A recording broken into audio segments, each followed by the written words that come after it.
আপনারা পাশে থাকুন, যে কোনো পরিস্থিতিতে প্রস্তুত ভারতীয় সেনা। শহীদ জওয়ানদের স্মরণে এসে একথা জানালেন প্রাক্তন ভারতীয় সেনাকর্মীরা।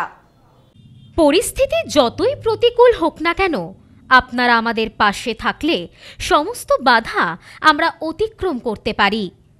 দেশের বর্তমান পরিস্থিতিতে দাঁড়িয়ে দেশবাসীকে এই বার্তা দিলেন প্রাক্তন সৈনিক সংগঠনের সদস্যরা।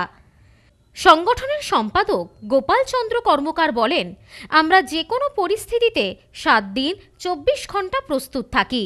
দেশবাসীর কাছে আবেদন, যে কোনো পরিস্থিতিতে আপনারা সেনাবাহিনীর পাশে থাকুন, কারণ আপনাদের ভালোবাসা আমাদের লড়াইয়ের প্রেরণা।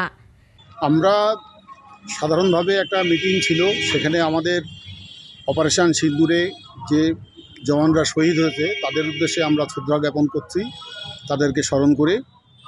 আসলে এটা সাধারণ স্মরণ নয়, আমরা দেশবাসীকে মনে করাতে চাই বারবার যে আপনারা অ্যাকচুয়ালি আমাদের শক্তি। আপনাদের শক্তি নিয়েই আমরা বর্ডারে ঝাঁপিয়ে পড়ি, বিভিন্ন যুদ্ধে সংগ্রাম করতে সাহস পাই আপনাদের অনুপ্রেরণায়।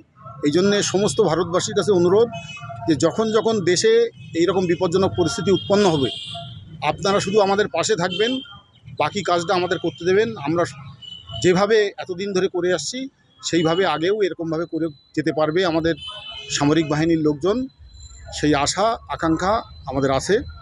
পেহেলগাঁওতে জঙ্গি হামলার ঘটনায় কড়া পদক্ষেপ নিয়েছে ভারত। পাক অধিকৃত কাশ্মীর এবং পাকিস্তানে ঢুকে জঙ্গি ঘাঁটি গুঁড়িয়ে দিয়েছে ভারতীয় সেনাবাহিনী।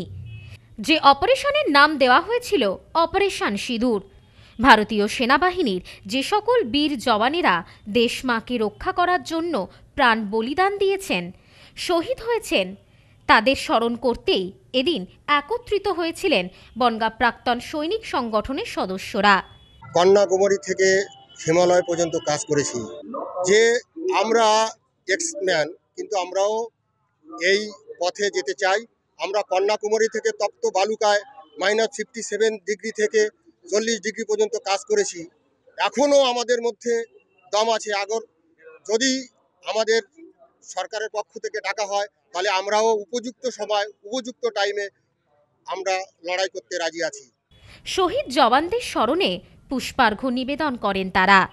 এই বিষয়ে প্রাক্তন সেনাকর্মী তথা এই সংগঠনের অন্যতম উপদেষ্টা দুলাল চন্দ্র সরকার বলেন, আমাদের যে সকল জওয়ানেরা শহীদ হয়েছেন তাদের স্মরণ করতে আজকের এই আয়োজন।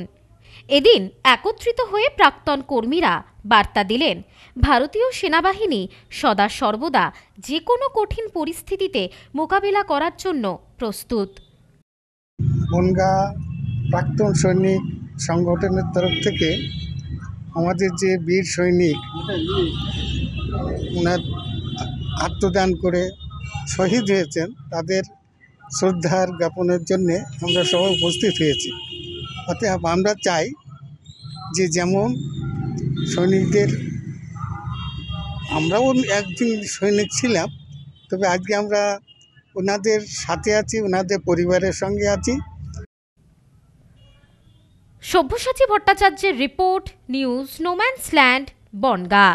এবার আপনার নিকটবর্তী শহরে আরতি ইলেকট্রনিক্স রিটেল প্রাইভেট লিমিটেড। আরতি ইলেকট্রনিক্স বনগাঁ, গোপালনগর, চাঁদপাড়া, দত্তপুকুর, হাবড়া, নগররুকড়া, বগুলা ও হেলেঞ্চাতে। ফোন 707653434320।